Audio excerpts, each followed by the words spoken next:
Agora vamos para a apresentação do Márcio Postman, também de até 30 minutos. Obrigado, Júlio. Graças, Eduardo. Boa noite. Nosso abraço fraterno e solidário a cada uma que não mediu esforços para poder participar deste grande encontro nacional, 15º e o primeiro encontro internacional das instituições de produção de conhecimento, pesquisa, planejamento do nosso país e dos nossos estados e municípios. Quero dizer da satisfação de estar aqui com os amigos, agradecer muito o convite. Não obstante, um dia difícil, né, de pesar, a perda do nosso ex-governador de Pernambuco. Vamos aqui, a vida segue, continua. E eu gostaria de fazer aqui uma fala, na verdade, buscando entender aqui quais são os problemas, né, que as nossas instituições possuem, especialmente pelo objetivo que foram constituídas, que é unir o planejamento, não é, a pesquisa, e com políticas públicas. Então, eu quero fazer uma reflexão a respeito desta combinação, em que momento, em que condições isso é possível no capitalismo que nós estamos vivendo hoje. Porque identifica uma série de obstáculos à capacidade de constituição de políticas nacionais, de avaliações e monitoramento, num quadro para o qual eu gostaria de me deter, não é? Quero, logo de início, chamar a atenção que essa perspectiva de combinar planejamento com pesquisas, investigações, produção de conhecimento e políticas públicas é algo muito recente no capitalismo. Tá certo? Nós não temos planejamento no capitalismo praticamente até a crise de 1929. Nós podemos falar de planejamento do Estado, planejamento, políticas públicas, como algo que ganha dimensão a partir aí da crise de 29, a partir das duas grandes guerras, 1914 e 1930, vamos falar assim de forma mais precisa, a partir do encerramento da Segunda Grande Guerra Mundial. O que nós tínhamos anteriormente de algum planejamento era circunscrito ao exercício da guerra, às Forças Armadas, né? Porque nós estamos falando, basicamente, até a década de 30, de um capitalismo concorrencial. A ideia de que o capitalismo, não é, ele por si só, as forças de mercado, por si só, se autorregulam. E o que nós vamos ter, basicamente, até a década de 30, é um Estado mínimo. Um Estado que concentra-se fundamentalmente em três funções, que é o monopólio da moeda, o monopólio da violência, só o Estado pode matar, prender, não é? E o monopólio da arrecadação. São essas três funções que o Estado desenvolve. Portanto, a ideia do planejamento, não é, começou a se constituir fundamentalmente com a Revolução de 1917, mas aí, obviamente, numa outra perspectiva econômica, né, do planejamento como um modelo de coordenação e centralização da produção e da distribuição. O capitalismo jamais admitiu essa possibilidade. E, portanto, o que nós vamos ter, né, com a possibilidade de planejamento apenas como indicativo, jamais como uma imposição. Né? Agora, isso tem a ver, evidentemente, com uma fase especial do capitalismo, que foi justamente o abandono das forças que governavam o capitalismo do ponto de vista internacional. Vamos entender, pelo menos o que eu quero dizer aqui, que o desenvolvimento capitalista ocorre de forma hierárquica, né, a partir da existência de um centro dinâmico rodeado por países que não possuem as mesmas condições de exercício do chamado centro dinâmico. E, portanto, o desenvolvimento capitalista é geralmente, na maior parte das vezes, desigual, e ainda que desigualmente ele seja combinado. Não temos um crescimento econômico igual no mundo. Ele diferencia-se por países, com resultados muito distintos, a partir da posição relativa de cada país em relação ao centro dinâmico. O que é um centro dinâmico? O país do centro dinâmico no capitalismo é o país que reúne três funções básicas. Primeiro, o país que tem moeda de curso internacional. Tá certo? É o país que tem moeda que é utilizada nas relações de trocas, meios de pagamento, reserva de valor, unidade de conta, para fora do seu espaço nacional. A segunda característica do centro dinâmico do capitalismo, além da moeda, é a existência de forças armadas, a capacidade de impor, se necessário, pela força quando a diplomacia, o diálogo não se estabelece. Então, o país do centro dinâmico tem que ter moeda, mas também tem que ter forças armadas, o poder de imposição, se isso necessário. E a terceira característica do centro dinâmico é um país que tem capacidade de produção e difusão de progresso técnico. O progresso técnico é a base pela qual se constitui a competição intercapitalista. Bem, dessas três características, nós não temos nenhuma. Tá certo? Nós não somos um país que tem moeda de curso internacional. Até 2 décadas atrás, nem moeda nós tínhamos, pelo menos aí, analisando o período dos anos 80 e dos anos 90, nós não tínhamos moeda. Era comum usar BTN, uma série de unidades de preservação do valor, porque a moeda, infelizmente, não tinha esse papel. Mas a moeda recuperou, nós temos hoje moeda, mas a nossa moeda, quem já teve a oportunidade de sair do Brasil sabe que é muito bom levar a nossa moeda para a gente lembrar do Brasil e tal, mas, infelizmente, não tem muita credibilidade fora. Né? Forças Armadas também nós ficamos devendo, nós somos o segundo país do mundo com maior fronteira seca, tá certo? E nós sabemos que as pessoas entram e saem das nossas fronteiras com os outros países sem muito controle. Sem falar que somos o segundo país, ou melhor, o primeiro país, né, no Oceano Atlântico com a maior costa marítima. E nós não temos um sistema de defesa, sobretudo agora que estamos diante das reservas de exploração do petróleo pré-sal. Né? Fizemos uma compra agora de aviões supersônicos que vai dar a condições de nós reconstituirmos uma indústria de defesa no país. Né?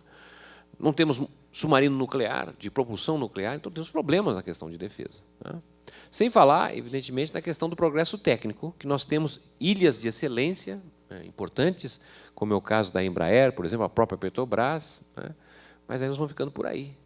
Mesmo que as nossas universidades, as instituições de pesquisa produzam conhecimento técnico-científico, que é, de certa maneira, indexado nas instituições internacionais, mas a relação desta produção do conhecimento com aquilo que, de certa maneira, comprova a aplicação do conhecimento na produção, que seria as patentes, a presença brasileira, em termos de patentes, é muito baixa.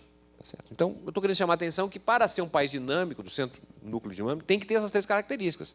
Os países que têm são poucos, né? E até, basicamente, a Primeira Grande Guerra Mundial, em 1914, nós tínhamos a Inglaterra como centro dinâmico. Né?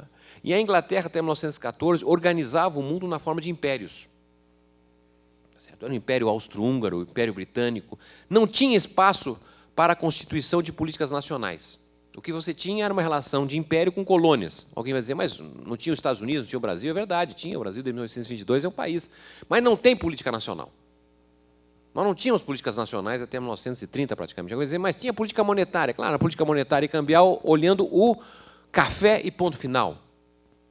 Nós não tínhamos um sistema nacional de saúde, não tinha um sistema nacional de trabalho. Isso tudo é uma construção recente, pós-30. E isso se torna possível com a destruição, não é, dessa forma de funcionamento do capitalismo, que é através dos impérios. As 2 grandes guerras mundiais, praticamente 3 décadas de guerras, vamos dizer assim, desconstrói um modelo hegemônico do capitalismo assentado na condição de impérios.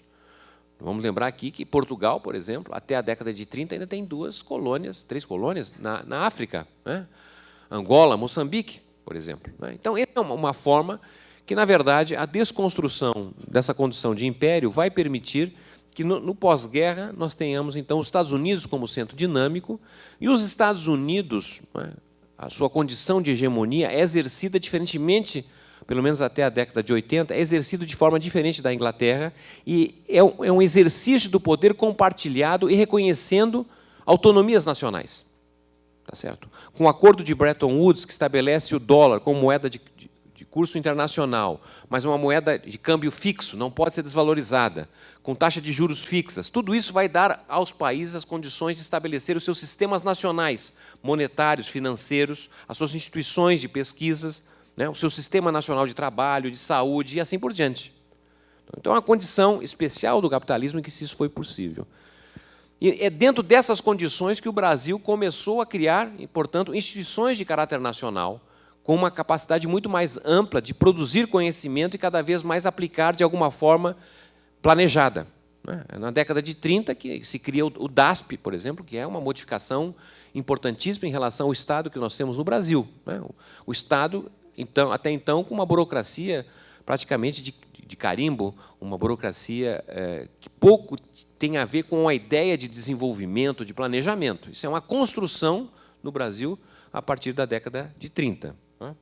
Mas eu estou aqui num recorrido histórico, nem essa mesma minha preocupação, a questão é saber quais são os problemas que nós temos hoje para dar vazão a essa perspectiva do planejamento, da produção do conhecimento, do planejamento, políticas públicas, monitoramento e avaliação, um pouco que estava aqui o Eduardo nos falando. A meu modo de ver, nós temos uma série de constrangimentos. Quais são esses constrangimentos? Em primeiro lugar, porque nós vivemos uma crise de hegemonia norte-americana. Os Estados Unidos vivem uma crise dramática, é um país que aprofunda o seu processo de subdesenvolvimento.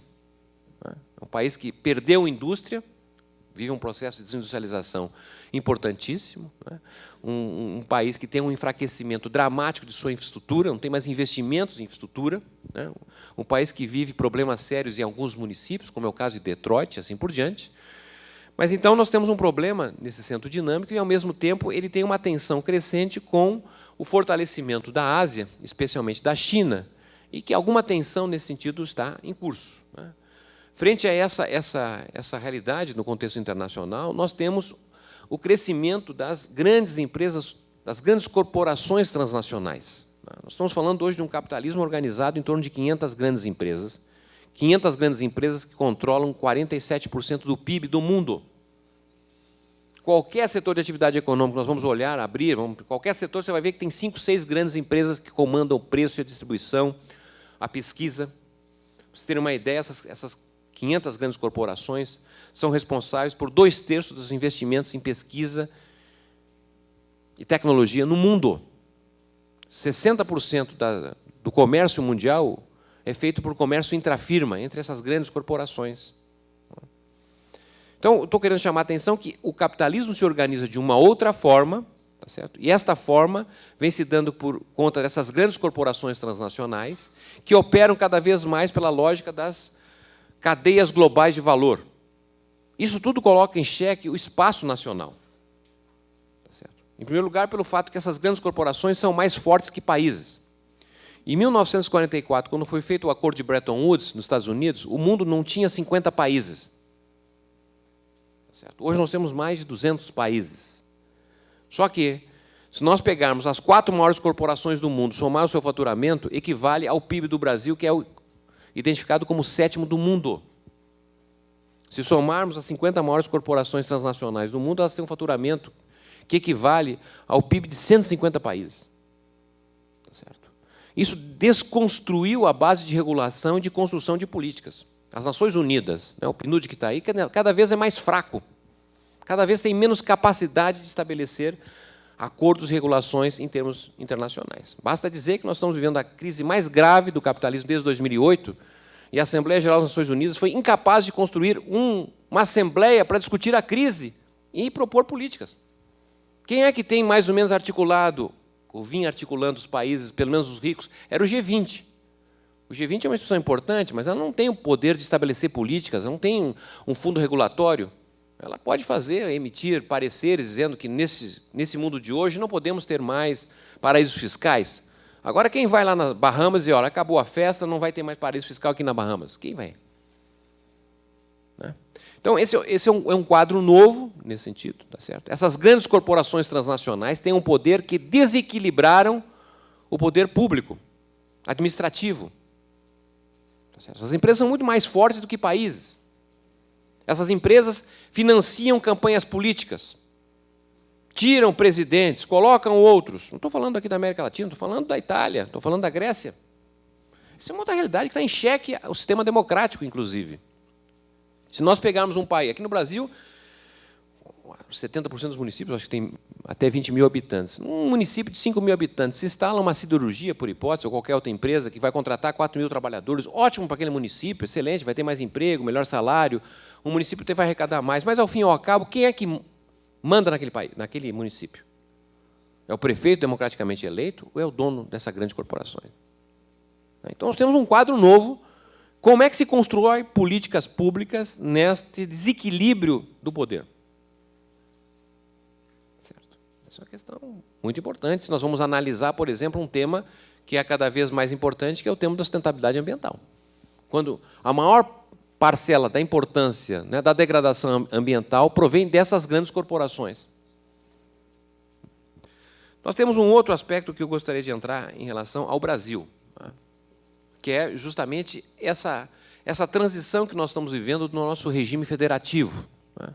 Nós, quer dizer, pensar políticas públicas, né, como aqui foi apresentado, se o país for unitário, tá certo? Não for um país federativo como o nosso, que tem estados, municípios, tá certo? Tudo ali é muito complicado. Não adianta o governo federal dizer que vai fazer assim um assado. Isso tem uma conversa, um diálogo.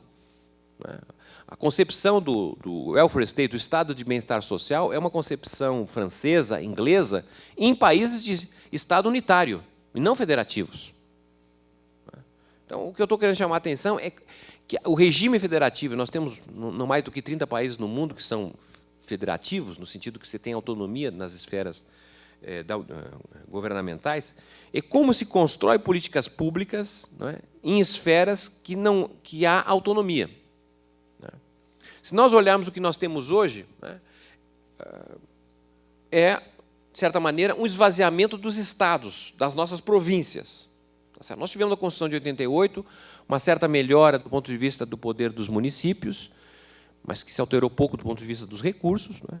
E um esvaziamento dos estados, tá certo? Uma série de resultados de políticas que foram adotadas nos anos 90, não é, como o fechamento de bancos públicos, bancos de investimento, a incapacidade dos estados participar da política monetária, enfim, tem uma série de questões que eu nem vou entrar no meio, lei de responsabilidade fiscal, etc., que foi tolhindo a capacidade dos estados fazerem políticas do ponto de vista local, regional. Né? O que nós temos hoje, de certa maneira, é uma transição de um regime federativo cada vez mais para uma espécie de Estado unitário especial. O que eu quero dizer com isso? Os municípios brasileiros cada vez mais se transformam em executores de políticas federais. Tá certo? Na saúde, na educação, são políticas nacionais, tem recurso, e o município passa a executar essas políticas. De um lado, isso fica, de certa maneira, menos difícil do ponto de vista da coordenação de políticas num país de dimensão continental. Mas, de outro lado, essa relação direta da União com os municípios vai esvaziando ainda mais o poder, a capacidade de coordenação dos estados. Isso tem implicações nas nossas instituições de produção do conhecimento e de pesquisa. Essa é uma questão, obviamente, quando foram criadas as instituições de produção do conhecimento e pesquisa na década, final dos anos 60 e início 70, eram outra ossatura do ponto de vista do federalismo. Nossos estados tinham capacidade de fazer políticas que hoje praticamente não têm em função das mudanças que ocorreram desde os anos 90. Então, esse é um tema que precisa ser considerado do ponto de vista da capacidade do Estado, né, coordenar políticas públicas no espaço geográfico. Né? Sem falar no fato que nós temos uma carência enorme de coordenação de políticas do ponto de vista no plano municipal. Né? Os grandes agregados, aglomerados urbanos, nós temos 40% da população vivendo em regiões metropolitanas e não tem governos metropolitanos. Os problemas desses municípios são comuns. Certo? É o lixo que é colhido de um lugar, desviado para outro local, o problema do transporte, problemas comuns, e não tem governança comum. Como fazer um planejamento nesse sentido? Tá certo? Podemos falar aqui de um tema atualíssimo, especialmente para a Paulista, que é o problema da água. Que planejamento? Você está tirando água de um estado para botar no outro? Um problema. Bom.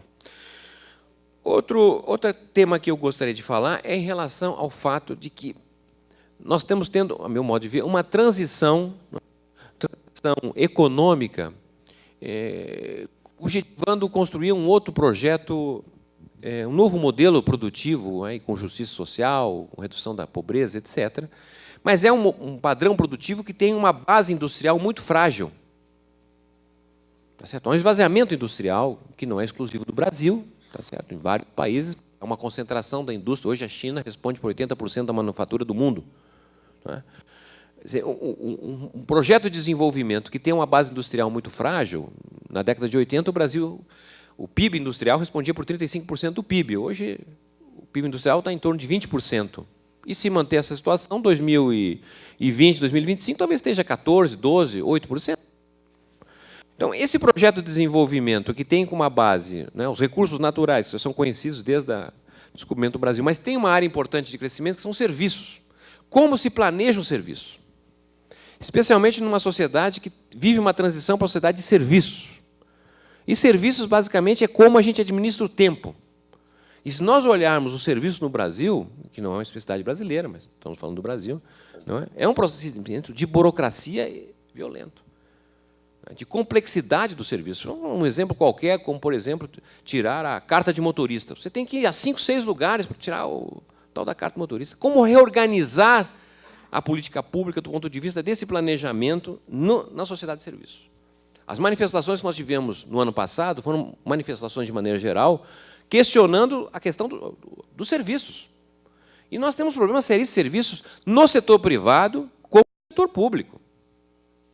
Quem é que não tem reclamação ao sistema bancário brasileiro, à telefonia brasileira, ao sistema previdenciário, de saúde? Obviamente, também vamos falar do setor público. Então, tem uma nova questão, que é a questão do serviço, né, para o qual se tem pouco conhecimento. Mas, evidentemente, é esse o futuro. Nós temos um país com 70% da população caminhando para estar no setor de serviços. É trabalho imaterial, é uma outra lógica de funcionamento.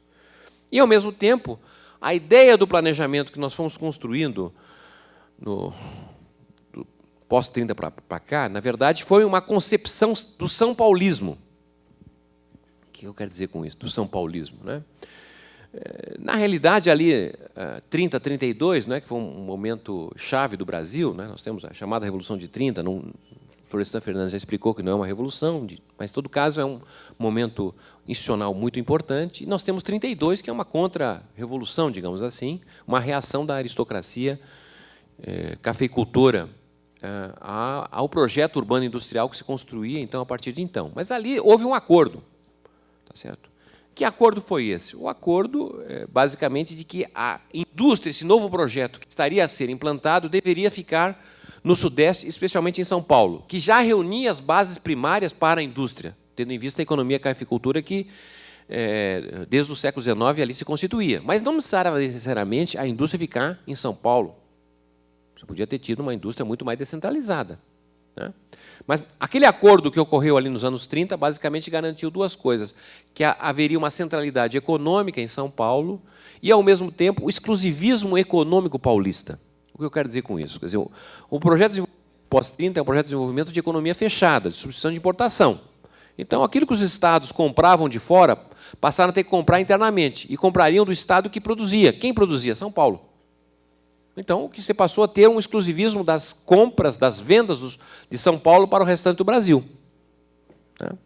Só que, em contrapartida, né, se o centro econômico do Brasil ficaria em São Paulo não teria voz política. Basta dizer que, na República Velha, de 1889 a 1930, nós tivemos 16 presidentes, São Paulo teve 6 presidentes. De 1930, né, até 1994, São Paulo teve um presidente. E, mesmo assim, ficou 6 meses, que foi o Jânio Quadros, que nem era paulista, em todo caso, fez ali a sua vida política. Então, nós tivemos uma composição do país em que o centro ficava econômico, era São Paulo, digamos assim, né? Mas a política era feita pela Constituição dos demais estados.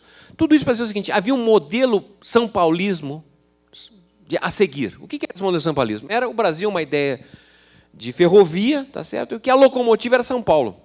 O sonho dos governadores era copiar São Paulo. Tá certo? Então, havia um modelo a ser copiado. O extremo do que eu estou querendo dizer ocorreu durante o regime militar, que foi implantar uma mini São Paulo no meio da floresta amazônica, que foi a Zona Franca de Manaus. No meio da floresta, você implanta uma mini São Paulo. Então, esse é o modelo que havia da ideia da sociedade urbana industrial, que tem um projeto que era o São Paulismo. O que eu quero chamar a atenção é que, com a abertura dos anos 90, o que aconteceu é que houve o fim do exclusivismo econômico. Os estados, o Brasil, não precisa mais comprar de São Paulo, compra... Tá certo? E isso enfraqueceu a estrutura de São Paulo. paulista, tá certo? Não é mais modelo. E nós vamos tendo, nesses últimos 10, 12 anos, uma expansão econômica em outras regiões. Regiões que eram ditas como problemas, hoje são regiões que mais crescem no Brasil, por várias razões, nem vou entrar no mérito. Então, o que estou querendo chamar a atenção é que nós estamos aqui, de certa maneira, atrás de um modelo de planejamento, de monitoramento, que olhe o Brasil como um todo dentro da sua fragmentação. Porque aquele projeto anterior do São Paulismo, a meu modo de ver, de certa maneira, se extinguiu. Por fim, em relação ao tema demográfico, que é outro tema importante do ponto de vista do planejamento. O tema da demografia sempre foi um tema caro no Brasil, desde a época do Império, desde a colonização, porque como é colonizar um país dessa dimensão que não tinha habitantes? Portugal era um país de pouca população, a questão da população sempre foi muito importante, e ela basicamente vai até o regime militar. Da democracia para cá, o tema da demografia ficou num segundo plano. Certo? Mas nós estamos vivendo uma transição demográfica da maior importância. Desde a queda muito rápida na taxa de fecundidade, as mulheres vêm tendo cada vez menos filhos, dependendo dos segmentos, mulheres brancas com mais escolaridade, não há mais reposição. Isso significa dizer que, a partir de 2030, nós vamos ter uma redução absoluta do número de brasileiros, se não houver mudança na política demográfica, migratória, etc., tem questões a serem consideradas. Mas isso é uma perspectiva muito diferente do Brasil, até então, que era um país que a cada ano tinha mais gente. Como nós vamos fazer um planejamento que cada vez agora nós teremos menos crianças indo para as escolas? Abre uma outra possibilidade, escola em tempo integral, é um outro horizonte. Não é? Mas, ao mesmo tempo, como planejar a sociedade em que as pessoas vão viver mais tempo? Hoje nós temos cerca de 3 milhões de brasileiros com 80 anos e mais de idade. Em 2030, talvez serão 20 milhões de brasileiros com 80 anos e mais de idade. As nossas cidades não estão preparadas para conviver com essa circunstância. Tá certo? Nós temos um tempo ainda para ajustar isso, mas isso significa olhar o conhecimento, a produção do conhecimento aplicado ao planejamento e ao monitoramento de um tipo diferente.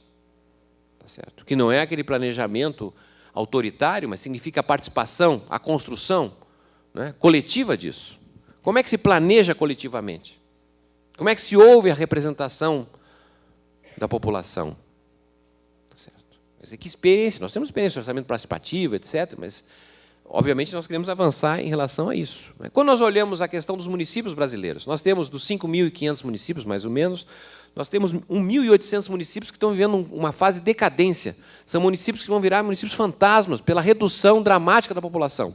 Envelhece e as pessoas estão saindo de lá. Temos uns 2.200 municípios que estão praticamente parados, e temos uns 1.500, 1.600 municípios que são muito dinâmicos no Brasil. Como é que vão enfrentar essa questão regional, da desigualdade territorial? Como levar os serviços para o interior do Brasil? Quer dizer, nós temos uma carência enorme de profissionais de educação, saúde, etc., no interior do Brasil. Mas por que essa gente não vai para lá? Mesmo que o salário seja melhor do que na capital ou na região. Por que a pessoa vai para lá? Não vai para lá? Porque não tem serviços. Não tem a escola que ele gostaria de colocar o filho, não tem restaurante, não tem shopping, não tem cinema. Nós somos um país onde, a cada 10 municípios, apenas um município em cada 10 tem sala de cinema.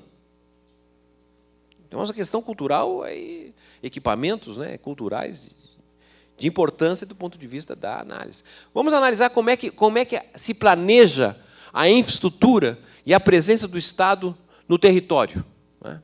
Quando a gente olha o centro das nossas cidades, a gente vai olhar no alto, geralmente, ou nos privilegiados do centro da cidade, está lá a prefeitura, tá certo? Está lá a igreja, o Banco do Brasil. São referências dentro da cidade, os prédios públicos.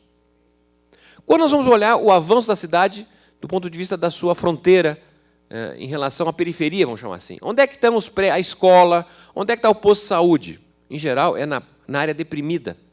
É no buraco, porque ali não é interesse da especulação imobiliária. As melhores áreas estão os condomínios, estão as casas. Ou seja, como planejar de uma forma diferente aí a questão da democracia do ponto de vista do uso do espaço territorial.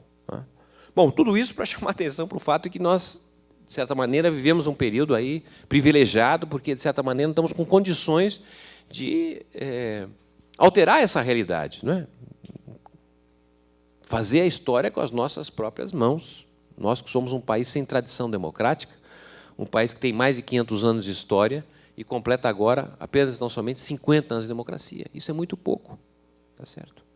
A democracia é fundamental do ponto de vista da construção do planejamento, da construção da perspectiva indutora que tem o Estado numa sociedade tão diferente como é a nossa. Então, entendo que o conhecimento, não é o elemento central do ponto de vista da mudança da realidade. Já dizia alguém no século XIX, o primeiro passo para mudar a realidade é conhecê-la. Se não conhece a realidade, é difícil mudá-la. Agora, o conhecimento em si não é suficiente para mudar a realidade. Ele precisa de instrumentos, precisa de coordenação, precisa de vontade política. E vivemos um quadro em que há um desequilíbrio entre o poder econômico, não é, e o poder administrativo, o poder público, nesse sentido. Não é? Então, esse é um ponto, acho, muito oportuno, e quero parabenizar aqui a organização desse encontro por ter colocado, de certa maneira, a capacidade que nós temos de atuar de uma forma mais precisa em relação aos desafios que vivemos no Brasil. Muito obrigado.